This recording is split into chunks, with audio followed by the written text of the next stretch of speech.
Buenos días, hoy vamos a ver un poco lo que es el hemograma, los datos que nos arroja y sobre todo cómo vamos a interpretar esos datos. Si bien ustedes no lo van a poder realizar, porque lo vamos a hacer nosotros los bioquímicos, ustedes tienen que poder interpretar los resultados para que les dé la mayor información posible. Entonces, vamos a ver un poquito de qué parámetros arroja, ¿sí? Y para ello vamos a ver primero la definición, ¿sí? Un hemograma se define como el estudio cuali y cuantitativo de los elementos corpusculares de la sangre, ¿sí? Es decir, que vamos a tener números cuantitativos para poder determinar con rangos y también vamos a tener observaciones cualitativas para poder ver si tienen la forma y estructura normal o no, ¿sí? En la parte cuantitativa vamos a realizar originalmente la información que nos brinda es la del recuento total de glóbulos rojos y glóbulos blancos, ¿sí? Los glóbulos rojos se encuentran tachaditos acá. ¿Por qué? Porque generalmente los glóbulos rojos se obtenían de una manera manual, igual que los blancos, pero esto acarreaba mucho error. Entonces se dejó de apreciar el número total de rojos como parámetro para poder definir o tomar decisiones clínicas, ¿sí? En cambio, los glóbulos blancos totales sí son un parámetro importante, esos valores de referencia sí los van a tener que conocer. Mientras que cuando analicemos la serie roja vamos a ver otros parajes, como por ejemplo el dosaje de hemoglobina, que sí es un dosaje cuantitativo y que sí requiere importancia porque la técnica o el método es sumamente sensible y se puede aplicar perfectamente. Los índices hematimétricos, esto nos va a servir para orientarnos un poco a ver qué cantidad de hemoglobina es la que distribuyen nuestros eritrocitos, si son pequeños, si son grandes, cuántos son, si están bien formados, ¿sí? Y nos va a poder orientar para los diagnósticos o en realidad para ver qué tipo o clasificaciones de anemia puede tener nuestros sujetos en estudio. Y la fórmula leucocitaria diferencial, me faltó ahí, que sería dentro de los glóbulos blancos, cuáles de estas estructuras son las más predominantes, que son todas estas estructuras mieloides que vimos anteriormente. Eh, Glóbulos blancos mieloides vendrían a ser los neutrófilos, los basófilos y los eosinófilos, mientras que los no mieloides o linfoides son los linfocitos. En este caso se dosan linfocitos totales, ¿sí? Entonces vamos a tener neutrófilos, eosinófilos, basófilos, linfocitos y los monocitos, ¿sí? Son 5 los diferenciales de esta forma. Y en cuanto a la cualitativo, ¿sí? Vamos a poder ver todo el estudio morfológico, tanto de la serie roja como de la serie blanca. Les incluí plaquetas acá, pero hay una cosa importante, las plaquetas no están incluidas en el pedido de hemograma. Es decir, ustedes médicos solicitan un hemograma y toda la información que se les va a brindar es esto anterior. El recuento total de leucocitos, el dosaje de hemoglobina, ¿sí? El dosaje del hematocrito, los índices hematimétricos y la fórmula leucocitaria diferencial. No encuentran o no entran en este hemograma el recuento de plaquetas, el recuento de reticulocitos y este que es el volumen, ¿sí? De sedimentación glomerular, ¿sí? Estos tres parámetros se solicitan aparte, es decir, yo quiero un hemograma y quiero saber el recuento de plaquetas, pongo hemograma y abajo recuento de plaquetas. Quiero conocer los reticulocitos, abajo pongo recuento de reticulocitos, ¿sí? Quiero saber la velocidad de eritrosedimentación. Eritrosedimentación se pide o se abrevia con esas siglas BSG, ¿sí? Y se puede pedir, pero sí o sí se solicitan aparte. Si no, el bioquímico no sabe qué es lo que tiene que hacer, no lo hace y por ende no se lo informa. Y después ustedes no van a tener ese dato para correlacionar con la clínica de sus personas en estudio. Bien, la etapa preanalítica, ¿sí? Para la toma de muestra de este hemograma es muy importante. las condiciones del paciente. Ustedes tienen que saber esto, tienen que hacer las preguntas, tienen que saber en qué estado van a mandar a el individuo, ¿sí? O a la persona que tenga alguna patología. Entonces tienen que saber cómo se alimenta, qué tipo de actividad hace, de qué trabaja, dónde vive, si tiene acceso, si no tiene acceso, ¿sí? Y el tipo y toma de muestra, que nosotros tenemos la obligación de avisar si tenemos algún inconveniente en el tipo y la toma de muestra, porque va a haber variaciones en estos valores, ¿sí? En los que nosotros le informemos, ¿sí? Entonces, también es bueno que ese dato, el día de mañana, si ustedes van a tomar una muestra, cuando hagan su residencia, cuando estén haciendo su especialidad, ¿sí? Más si se van a dedicar a la hematología, van a tener que tomar muestras y tienen que saber que es muy importante. Si la muestra está mal tomada o si tiene, por ejemplo, coágulos en su interior, me va a medir a mí el equipo automático menos células de las que realmente son. Entonces yo les puedo informar una falsa anemia, ¿sí? O les puedo informar una falsa leucocitopenia, ¿sí? Que no sea así realmente. Entonces, ¿cuáles son las condiciones del paciente? No necesita estar estrictamente en ayuno, ¿sí? Esto se sugiere 2 horas al menos. ¿Por qué? Porque si el individuo tiene altos colesteroles o altos triglicéridos o tiene alta bilirrubinemia, ¿sí?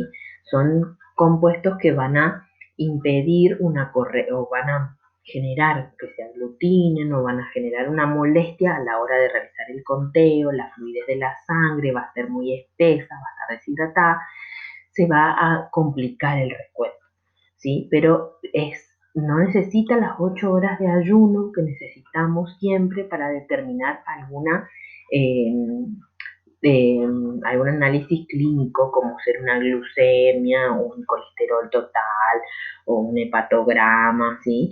No necesito estar en ayuno. El hemograma lo puedo hacer en cualquier momento del día y se sugieren 2 horas solamente para impedir estas cosas, digamos, si hay algún exceso de algo. No tiene que haber realizado actividad física. ¿Por qué? Porque esta actividad física intensa deshidrata, ¿sí? Hemoconcentra y puede generar falsas leucocitosis. Entonces hay que avisar al pacientito que venga sin realizar actividad física. Y tiene que permanecer sentado durante la extracción. ¿Por qué? Porque la hemodinamia de nuestro cuerpo varía, la presión arterial varía. Y entonces si tomamos la muestra de extracción acostado, va a ser distinta que si la tomamos sentada. Bueno, ¿qué datos tenemos que tener en cuenta para hacer el análisis de estos resultados que vamos a tener? Primordialmente la edad, ¿sí? ¿Por qué? Porque los valores normales no son lo mismo de acuerdo a la edad, ¿sí? Van a variar mucho. Ya vamos a ver muchos valores normales hoy que tengan que ver con los niños, con los ancianos y con las personas adultas. El diagnóstico presuntivo, porque si ustedes ya saben o vienen, hacen el antecedente, hacen toda la anamnesis de nuestro paciente y resulta que va a tener una posible anemia, una posible malnutrición, ¿sí? Un déficit en la adquisición de alimentos, tenemos que saber para poder correlacionar los datos que después vamos a mirar en el informe, ¿sí? Porque si no van a desconfiar o debemos hacer lo que se denomina esa validación y correlación del informe que vemos con la clínica. Y obviamente el sexo también. Es importante el sexo. ¿Por qué? Porque va a generar distintas también masas globulares, ¿sí? Todo lo que son varones, o en realidad ahora ya no depende tanto del sexo, sino más bien de la masa muscular que cada uno tenga, digamos. En un estado normal y estándar de un individuo, adulto o niño, siempre el sexo masculino tiene mayor cantidad de glóbulos rojos y mayor cantidad de hemoglobina, ¿sí? Mayor cantidad de hematocrito que las mujeres, que suelen ser más delgadas y tienen menos masa muscular. Obviamente no se aplica para deportistas que han sido dotados muscularmente y que tienen, digamos, estas condiciones extraoficiales. Bueno, las tomas de muestra. Esto lo voy a explicar rapidito porque ustedes no van a ser los que tomen, pero este año tienen que aprender a tomar muestras, ya sea por punción venosa, por punción capilar y por punción arterial. Ustedes tienen la capacidad o, digamos, la obligación sería de tomar las muestras arteriales, ¿sí? Pero de igual manera vamos a ver las tres porque hay algunas diferencias y algunos riesgos sobre los individuos que no hacen que la muestra sea de igual forma representativa y riesgosa o no, inocua o no, ¿sí? ¿Cuáles son los pros y los contras de una punción venosa que ustedes tienen que conocer? Obviamente la técnica es rápida, es más segura que una punción arterial porque se hace sobre un sistema venoso que es un sistema de menor presión y por ende menor riesgo, ¿sí? Permite obtener volúmenes adecuados para las determinaciones. ¿Por qué? Porque yo saco con una jeringa y puedo sacar con una jeringa de 5 mililitros o de 10 mililitros, que son volúmenes abundantes, que ya lo vamos a ver comparadas con otras tomas de muestras, como por ejemplo las punciones capilares que salen de a gotitas. Yo no voy a obtener nunca 10 mililitros de sangre con una punción capilar.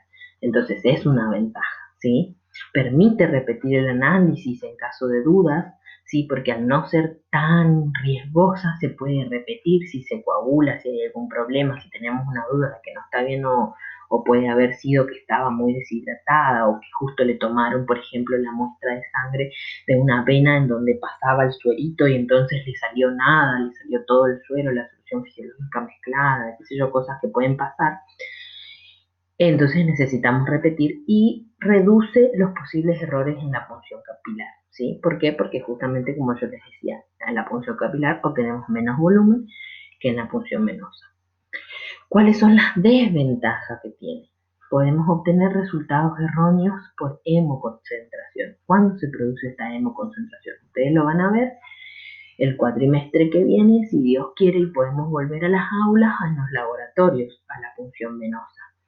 Vamos a ver que se tiene que poner un torniquete o un robinete o se tiene que hacer presión con un lazo, ¿sí? En la parte superior de donde van a realizar la extracción sanguínea venosa.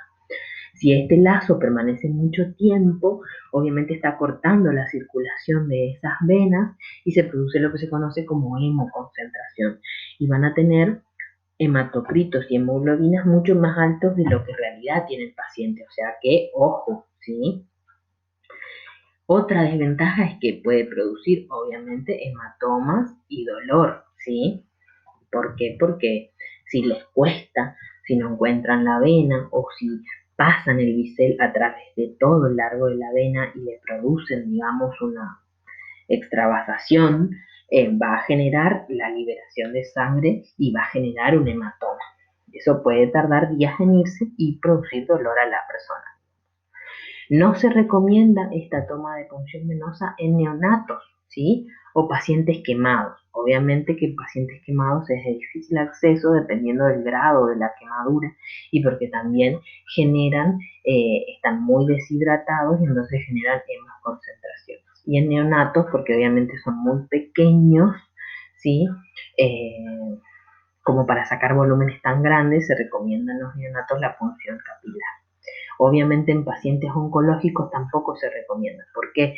Porque los pacientes oncológicos tienen sus venas que ya están, digamos, si se quiere, maltratadas por las drogas quimioterápicas, porque hay que reservar esas venas para que vayan a hacerse el tratamiento de quimioterapia o quimioprofilaxis.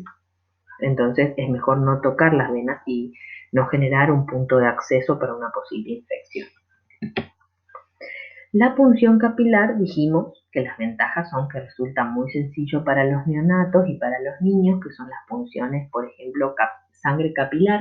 Ustedes saben que las venas van haciendo venas que se dividen en vénulas, que son más pequeñas, que después se dividen en capilares y que ellos están en contacto con las células, ¿sí? Estos capilares son más fenestrados, intersticiales, qué sé yo, son como una sangre mucho más ligada próximamente a las células, más oxigenada, ¿sí? Y está muy cerca de las arteriolas y del intercambio gaseoso. Entonces es menos riesgoso porque hacemos una punción, por ejemplo, en el talón y después lo que hacemos es ordeñar o apretar el piecito del bebé para que vayan saliendo de a gotitas. Es decir, no tenemos mucho tiempo la aguja en el brazo, no corremos riesgo de moretones, ¿sí? Se puede realizar más de una vez en pacientes especiales, por ejemplo, en quemados y oncológicos le hacemos estas punciones también capilares y es útil en pacientes con patologías hemorrágicas. ¿Por qué? Porque no es lo mismo generar una punción capilar, que es apenas un puntito en la piel, ¿sí? Que apenas pasa la epidermis, que generar una punción hasta una vena, que es mucho más profunda, ¿sí? Y corre más riesgos en pacientes que no pueden coagular después bien esas injurias que hacemos en la piel. Las desventajas obviamente son los descuentos erróneos por las hemoconcentraciones o por hemodiluciones, dependiendo de los bebitos o del pacientito si se encuentra hinchado o edematizado o no. La dificultad para obtener un flujo continuo, porque obviamente una vez que nosotros pinchamos, todo nuestro sistema de coagulación empieza a tratar de parar esta hemorragia y nosotros queremos sacar de a gotitas, entonces no podemos estar sacando de a gotitas, ustedes mismos saben, se pinchan y sangran un ratito nomás, después no sangran más. Y hay todo lo que sean errores por contaminación, ¿sí? Y tampoco se debe hacer a pacientes oncológicos porque genera más daño, ¿sí? De la piel, ellos tienen las defensas bajas, son injurias que se propicia a la infección luego, o sea que con los pacientes oncológicos es todo un tema y hay que ver qué es lo que se prefiere en cada etapa de su profilaxis, ¿sí? Bien, la etapa analítica. ¿Cómo se va a hacer? Los recuentos de glóbulos blancos, glóbulos rojos, plaquetas, hematocrito, dosaje de hemoglobina y fórmula leucocitaria. Los valores de referencia, como dijimos, varían mucho por la edad, ¿sí? De leucocitos, ¿sí? En adultos van entre 5.000 a 10.000 glóbulos blancos por milímetro cúbico, ¿sí? O por mililitro también lo pueden ver en esta unidad, ¿sí? Serían células, también puede decir, por mililitro, ¿sí? Obviamente estos valores de referencia cambian dependiendo de cada laboratorio, de cada institución, entonces esto es a grandes rasgos, dependiendo de cada bibliografía que lean, pueden encontrar 4.800 a 10.100 a 9.800, variaciones pequeñas. Yo les aconsejo que traten de trabajar con números redondos para poder acordarse, ¿sí? En niños, fíjense cómo varían los valores de leucocitos totales. En recién nacidos pueden variar desde 12.000, que fíjense es mucho más alto que 10.000, a 25.000, ¿sí? Es decir, es mucha la variación que pueden tener en recién nacidos, que se considera hasta recién nacido, ¿sí? Hasta que cumplan por lo menos 30 días. Después, hasta el primer añito pueden tener entre 6.000 y 18.000 glóbulos blancos. De los 3 a los 6, fíjense cómo va descendiendo de 5.000 a 15.000 y de 6 a 12 años de 4.500 a 13.500. ¿Sí? O sea, siempre se permanecen un poquito más grandes, después de 12 años ya pasan a tener valores normales del adulto. Esto va a variar de acuerdo a la bibliografía, o sea que yo repito, mientras ustedes citen de qué bibliografía toman el valor de referencia, debe considerarse como correcta. No le podemos decir, está mal si ustedes estudiaron de 4.800 a 9.700, mientras citen la bibliografía de dónde sacaron ese valor de referencia, ¿sí? Bueno, leucocitosis. ¿Qué quiere decir leucocitosis? Estas son definiciones que van a tener que manejar ustedes. Leucocitosis significa valores por encima de los 10.000 leucocitos por milímetro cúbico que vimos recién en adultos, ¿sí? Es decir, mayor cantidad de leucocitos que el valor de referencia, ¿sí? Entonces, todos podemos estar en leucocitosis en las distintas etapas de nuestra vida dependiendo de los valores de referencia. Así que, por favor, eso ténganlo en cuenta. Estos glóbulos blancos altos pueden estar en condiciones fisiológicas y patológicas. Las leucocitosis fisiológicas es importante que las sepan porque obviamente las van a ver y no indica ni una inflamación, ni una infección, ni ningún agente patológico, digamos, ¿sí? Esto es fisiológico del estado en el que se encuentra el individuo, ¿sí? En el estado de embarazo, la mujer puede tener leucocitosis. En la lactancia, la mujer puede tener leucocitosis. En el puerperio, durante el periodo menstrual, ¿sí? Generalmente en las vías de evolución, la mujer puede tener leucocitosis que sean fisiológicas, ¿sí? No que indica que algo esté mal. Y en el ejercicio violento o muy intenso, ¿sí? O si está muy, digamos, expuesta a etapas de estrés, ¿sí? Profundo. Todo eso levanta fisiológicamente los leucocitos o los glóbulos blancos. Ahora bien, las patológicas se dividen en causas infecciosas y causas no infecciosas. Las causas infecciosas se pueden deber a bacterias, generalmente piógenas, en donde entran toda la gama de estreptococos, estafilococos, meningococos, gonococos, ¿sí? Otras bacterias como la bordetela, que es la productora de tos convulsa, que serían más que nada leucocitosis a predominio de neutrófilos, ¿sí? Y después tenemos las leucocitosis con linfocitosis, es decir, que lo que se encuentra alto son los linfocitos, es decir, que generalmente corresponde a algún cuadro viral, como por ejemplo el sarampión, ¿sí? También aumentan en cuadros sépticos, cuando la persona se encuentra en sepsis o shock séptico o septicemia, ¿sí? Son todos sinónimos. ¿Qué son estos estados? Durante una peritonitis, ¿sí? Una apendicitis sería que progresa hacia un mal pronóstico y en cuadros de neumonía, ¿sí? Ahora bien, las no infecciosas son mucho más, fíjense, son mucho más comunes. Cubre todo lo que sean cuadros inflamatorios, cuadros alérgicos, poshemorrágicos, todo lo que sea vómitos, convulsiones, crisis de eclampsia, epilepsias, taquicardias. Taquicardia, ¿sí? Es decir, en una persona que está con taquicardia, que está por entrar en un infarto, va a tener una leucocitosis, va a tener los blancos altos y no implica que tenga una infección bacteriana. Por favor, eso grábenselo, ¿sí? Hipertermias no infecciosas, o sea, la temperatura alta, quemaduras extensas, ¿sí? Shock traumáticos, ¿sí? Necrosis de tejido tumoral, pancreatitis, leucemias. Leucemias van a cursar mucho en una etapa infantil, generalmente con leucocitosis, ¿sí? Enfermedades metabólicas como diabetes, coma diabético, acidosis, insuficiencias renales crónicas, endocrinopatías, ¿sí? Como por ejemplo un síndrome de Cushing, un hipotiroidismo, corticoterapia, es decir, cuando se da terapia extendida o prolongada con corticoides y el tratamiento con AINES. Eso es importantísimo, ¿sí? Porque el tratamiento con AINES no está como si considerado, ¿sí? Ah, sí, toma ibuprofeno o toma diclofenac y eso le aumenta los leucocitos cuando este tratamiento es excesivo o prolongado. Y eso lo tienen que tener en cuenta ustedes. Ahora leucopenias. Las leucopenias vendrían a ser cuando los leucocitos totales están menores a los de los valores de referencia dependiendo de la edad, ¿sí? Y todos estos patologías producen generalmente leucopenia, ¿sí?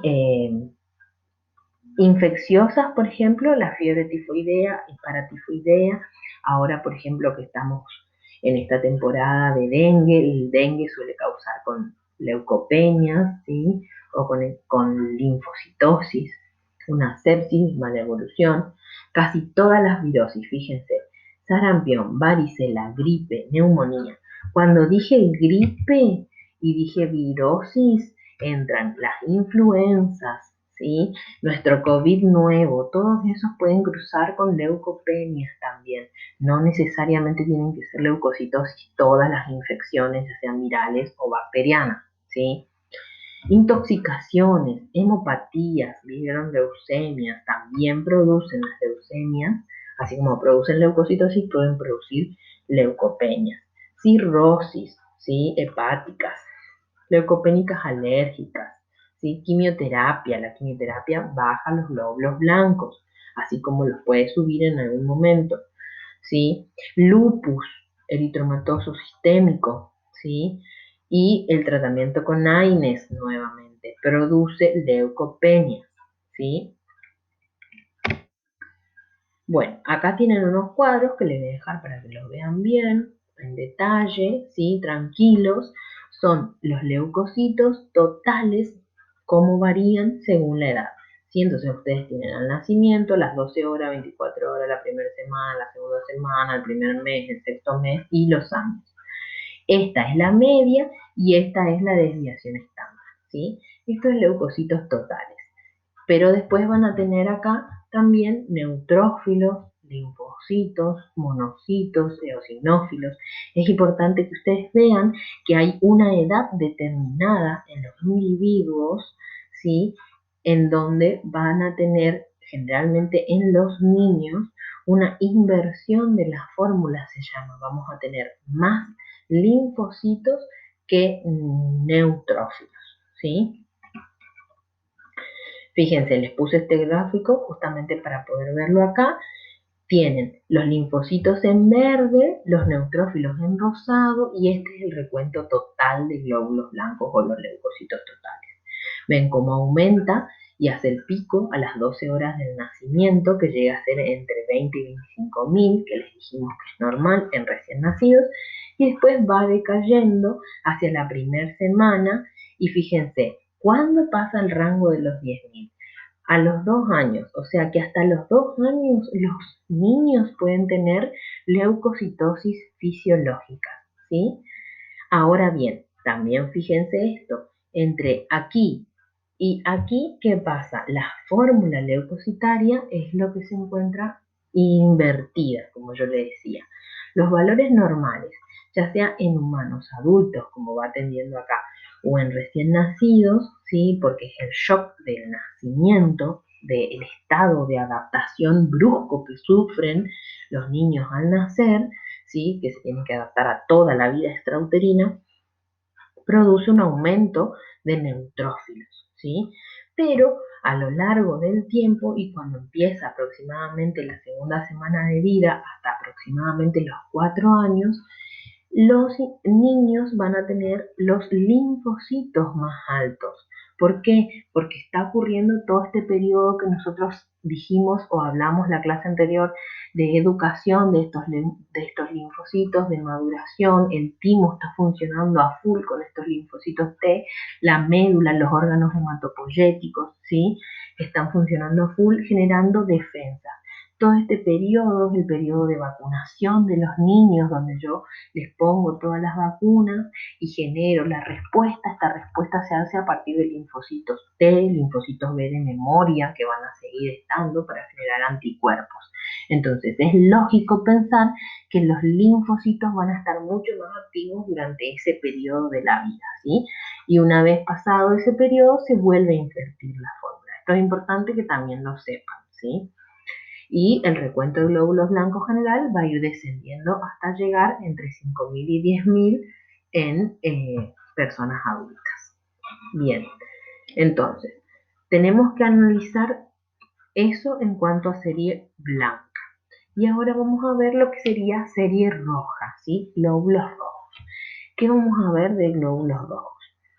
El dosaje de hemoglobina es lo que más sirve. Dijimos que el recuento de glóbulos rojos en cámara, así como se hace para los blancos, da muchos errores. Entonces, en cambio, este es un buen método, ¿sí? Digamos que se usa hace mucho tiempo ya. ¿Cuáles son los valores de referencia de hemoglobina? Aquí se encuentran las diferencias que yo le decía entre el sexo y por eso que tienen que saber para interpretar un hemograma qué tipo de sexo es o a qué persona corresponde. Sexo y edad, segurísimo. Y si saben un diagnóstico presuntivo, mucho mejor para el análisis.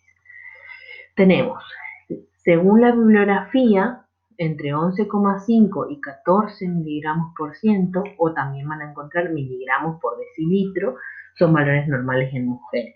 Y fíjense, en hombres es un poco más alto, entre 13,5 y 17%.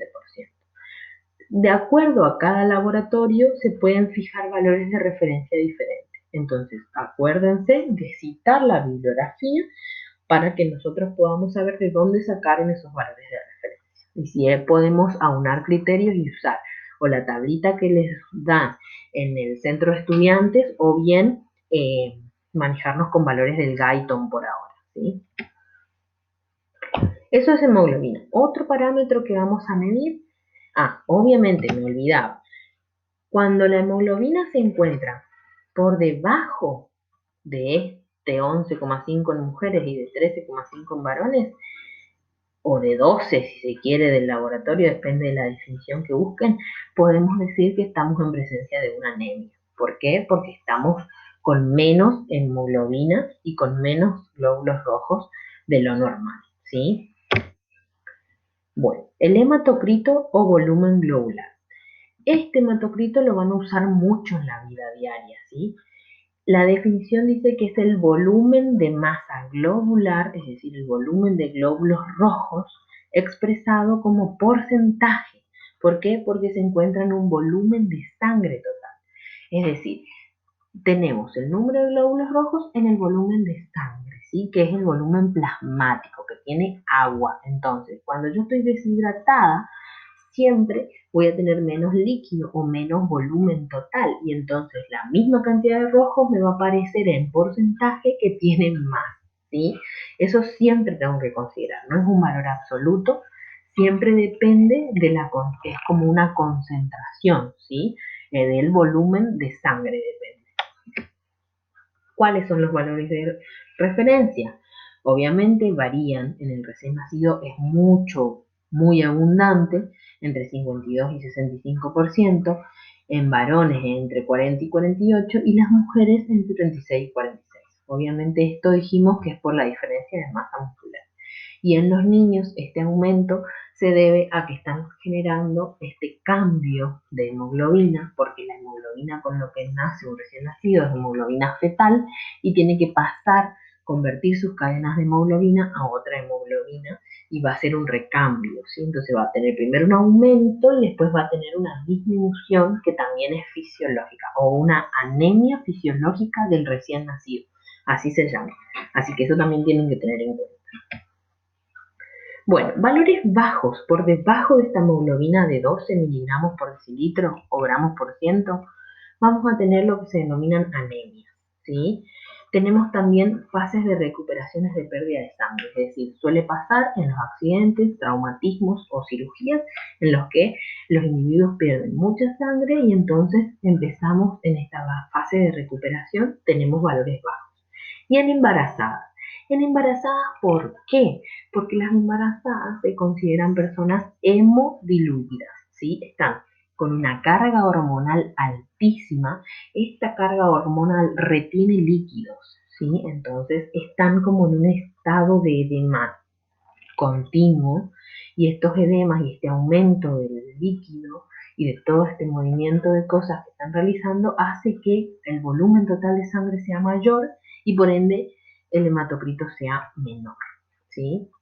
Ahora bien, en valores altos vamos a tener patologías como una poliglobulia real, hemoconcentración, quemaduras, eclampsias, shock quirúrgicos o traumáticos, ¿sí? Y estados de deshidratación. ¿Por qué? Vómitos, por ejemplo, diarrea en pacientes diabéticos o hipoxia de las alturas en pacientes fumadores, ¿sí?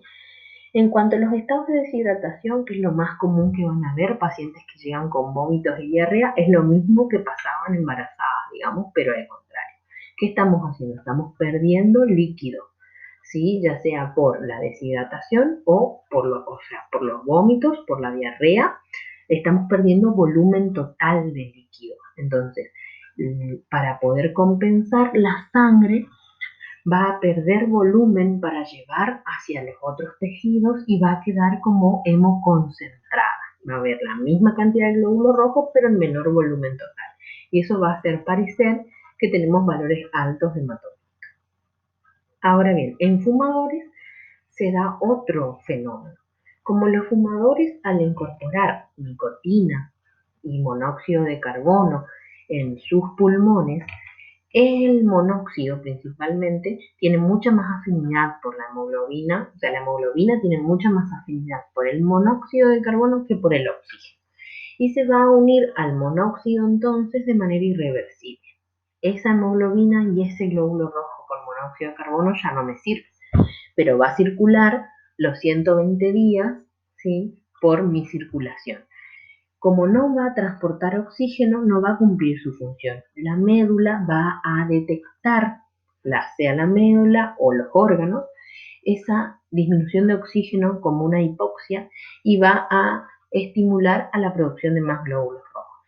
Entonces, en fumadores, no obviamente fumadores o personas que fuman de hace 2 semanas, sino fumadores crónicos, ¿sí?, fumadores activos y de muchos cigarrillos por día, está el cuerpo adaptado, ¿sí? ¿Qué quiere decir eso? Que si tenemos a lo mejor 5 millones o 6 millones de glóbulos rojos, hay 2 millones que no son funcionales, que son los que van siempre unidos a la cantidad de monóxido que la persona ingiere por día, y los otros son, digamos, para compensar y poder cumplir las funciones de oxigenación, ¿sí? Entonces, tienen una poliglobulia real a expensas de la patología de ser fumador. Cuando dejan de fumar, tienen un periodo de adaptación y los glóbulos rojos caen, ¿sí? El recuento de glóbulos rojos era lo que yo les contaba hoy. Ha adquirido mucha precisión con los métodos automatizados.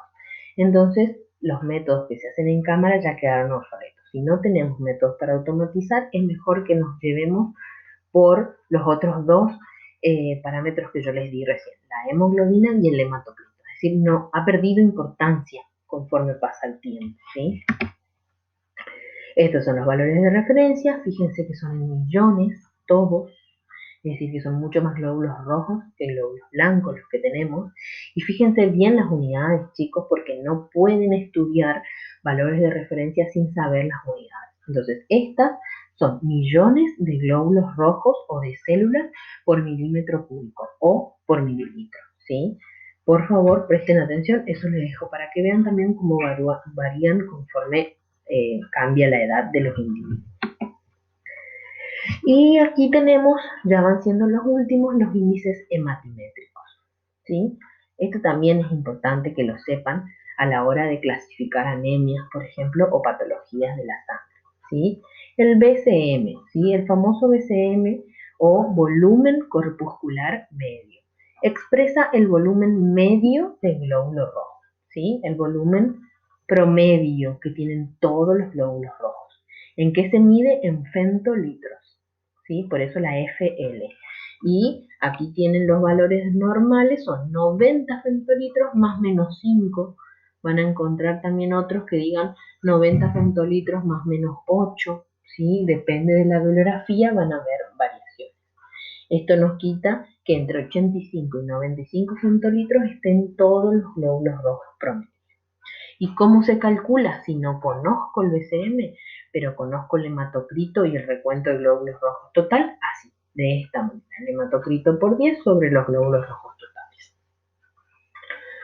El HCM o hemoglobina corpuscular media es la cantidad de hemoglobina contenida en un hematito, ¿sí? En un glóbulo rojo. Entonces, en cada glóbulo rojo tenemos aproximadamente 29 más menos 3 picogramos de hemoglobina, ¿sí?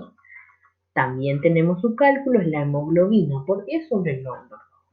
Y el CHCM es la concentración de hemoglobina corpuscular media.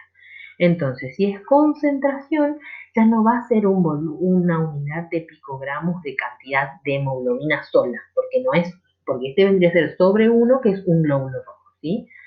Esta es el porcentaje de hemoglobina contenido en la masa total globular, ¿sí?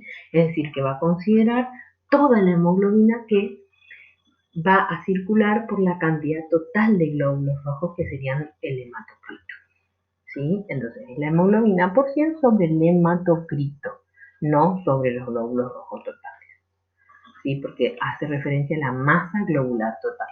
Y el volumen o el valor de referencia, perdón, es entre 30 y 34%. Obviamente es por ciento porque dijimos el porcentaje de esta hemoglobina en la masa globular total. ¿Para qué sirve esto?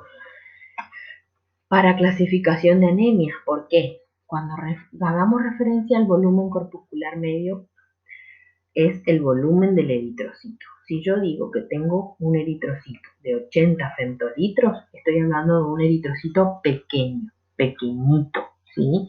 Entonces, digo que la razón de eso va a tener menos hemoglobina dentro, va a transportar menos oxígeno y va a generar, lo más probable, una anemia. ¿Por qué tengo muy chiquito el hematocrito? El volumen corpuscular generalmente es porque tengo un déficit de hierro en el cual yo no puedo producir hemoglobina para llenar mi glóbulo rojo y por eso salen chiquititos, ¿sí? En cambio, cuando tengo un volumen corpuscular de 100 femtolitros o 105 femtolitros, digo, son glóbulos grandes, grandotes, glóbulos rojos grandes. Y eso puede ser porque tengo mucha hemoglobina. ¿Y cómo puede ser que sean tan grandes? Y bueno, puede ser que tendrían que haber sido dos, pero no se separaron bien porque tengo algún déficit de ácido fólico que implica o que hace me impide alguna división celular nuclear en médula y entonces tengo más grandes. ¿Sí? Todos esos van a poder después ustedes hacer la relación y cuando vean anemia poder mejorar la clasificación. Acá tienen también, para que lo vean, los valores corpusculares, ¿sí? De este costadito. Sí, hemoglobina y hematocrito en el tiempo, con la edad. Este análisis de frotis es cómo se hace el frotis de sangre que después se colorea y se ve en el microscopio. Ustedes no lo van a hacer, pero sí lo van a mirar el día que tengan laboratorio, ¿sí? El día que tengan microscopía. Entonces está bueno que sepan cómo se lo hace. Ahí tienen los pasos, ¿sí? Un correcto frotis vendría a ser este último. Fíjense que esto pasa cuando por ahí el vidrio se encuentra lo suficientemente sucio o cuando el extensor no es lo suficientemente liso y entonces va a formar estas partes, ¿sí? El último sería el correcto, el que hay que pintar. Esto sería el frotis y esto sí les compete porque ustedes lo van a ver. Van a agarrar uno de estos frotis, lo van a enfocar al microscopio el día que los podamos hacer en clases y van a poder observar las distintas zonas. Fíjense que la zona del frotis que está aquí a la derecha es lo que se denomina cabeza, esto se denomina cuerpo y esto se denomina cola del frotis porque es lo último que se ve. Cuando yo estoy en la cola del frotis, se va a ver así esta tinción. Estos huecos, que es porque ya se está terminando la cantidad de sangre, y estos están como amontonados en rublox, ¿sí? Entonces no puedo apreciar la serie roja para ver cómo están, ¿sí? Y en este montoncito acá en la cabeza también están súper aglutinados, mucho más. Fíjense que se ven mucho más oscuros. Entonces, ¿cómo yo voy a poder presenciar si tienen mucha hemoglobina, si tienen poca hemoglobina, si se ven así tan oscuros? ¿Sí? La zona donde yo tengo que mirar es esta, en el medio, ¿sí? En el cuerpo, más tirando hacia la última parte generalmente. Fíjense que se va a ver los glóbulos, estas células grandes que se ven como más violetas son glóbulos blancos. Y lo de fondo que tapiza todo el frotis son glóbulos rojos. Y ahí pueden ver, sí, ustedes, que se va a ver como un halo, ¿sí? De hemoglobina y una luz central. Esa luz central también tiene que ser más o menos la tercera parte del glóbulo de sangre, del glóbulo rojo. Si es muy grande ese halo central, decimos que el glóbulo rojo está medio vacío, tiene poca hemoglobina. Y si es muy pequeño, decimos que el glóbulo rojo está muy grande. ¿Y por qué se hace ese halo? Porque tiene el glóbulo rojo una forma bicóncava. Ustedes saben, esa forma bicóncava hace que quede como menos hemoglobina en el medio porque está más finito, ¿sí? Sería una forma así de un lado, así del otro lado, ¿sí?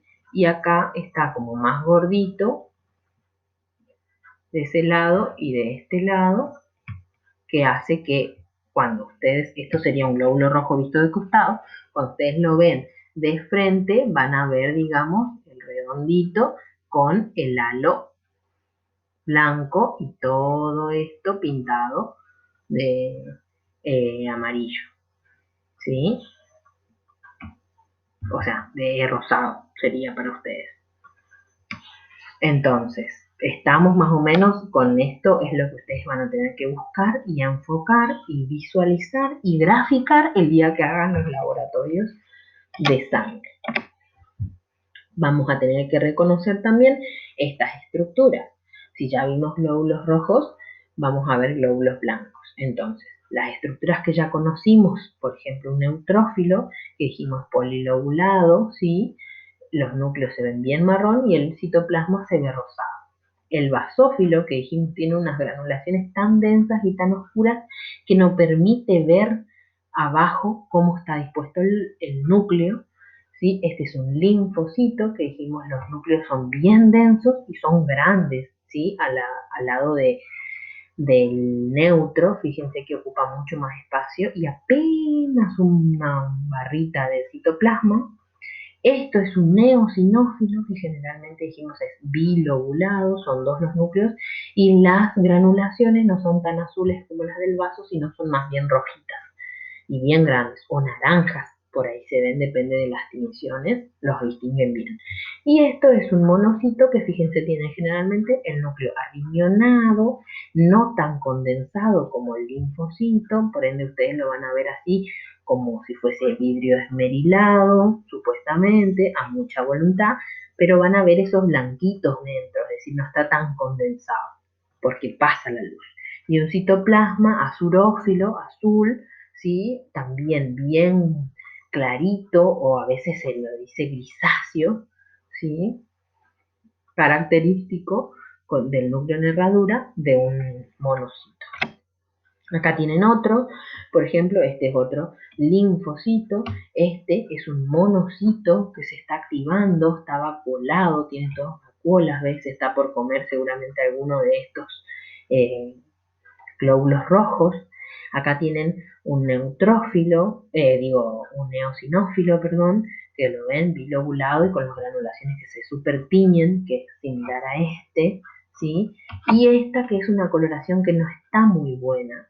Fíjense que los glóbulos rojos no se pueden ver, los núcleos no se pueden ver, estos espacios en blanco no deberían estar tan grandes así, debería ser así como este todo, así digamos, peinado con glóbulos rojos, y los glóbulos blancos están muy oscuros, no se pueden distinguir si son varios núcleos, si son un núcleo solito, esto no es muy bueno para mirar, ¿sí?